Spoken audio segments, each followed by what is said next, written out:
দেখতে হবে কোন দোকানে সেল করতেছে, এগুলো সবই এক্সপোর্টের, মোস্টলি সবই এক্সপোর্টের কাপড়। আর এই আরেকটা আমাকে এসিড ওয়াশের একটা দেখাচ্ছে, এটা এসিড ওয়াশের। আর এগুলো কিন্তু খুবই ইউনিক স্টাইলের প্যান্ট, এসিড ওয়াশের। যারা টি শার্ট বা পরতে চান এগুলো পরতে পারেন, 40 সাইজ। আর ফ্যাব্রিক কিন্তু ধরলেই বুঝতে পারবেন যে এটা অরিজিনাল বা এক্সপোর্টের কিনা বা লোকাল কিনা। যেহেতু লোগো লাগানো নাই, দ্যাট মিনস এগুলো সবই এক্সপোর্টের। আর এগুলো কিন্তু ওই যে মার্কেট এই গার্মেন্টস আউট যেগুলো, মানে স্টক লোডের প্যান্ট এগুলো, ঠিক আছে। আর এগুলো কিন্তু ক্লাসিক, এর সব classic colour, classic jeans, classic baggy pant এগুলো। এখানে আরেকটা আছে ডেনিম, এগুলো প্রাইস কত করে ভাই? একই প্রাইস। আর তো মিনিমাম প্রাইস আর ম্যাক্সিমাম প্রাইসটা বলবেন।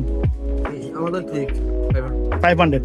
আর এর মানে বেশি যদি নেয় কেউ, লাইক একসাথে 3টা যদি কেউ নিতে চায়, মানে কোনো একটা মেয়ে আসলো একসাথে 3টা নিবে,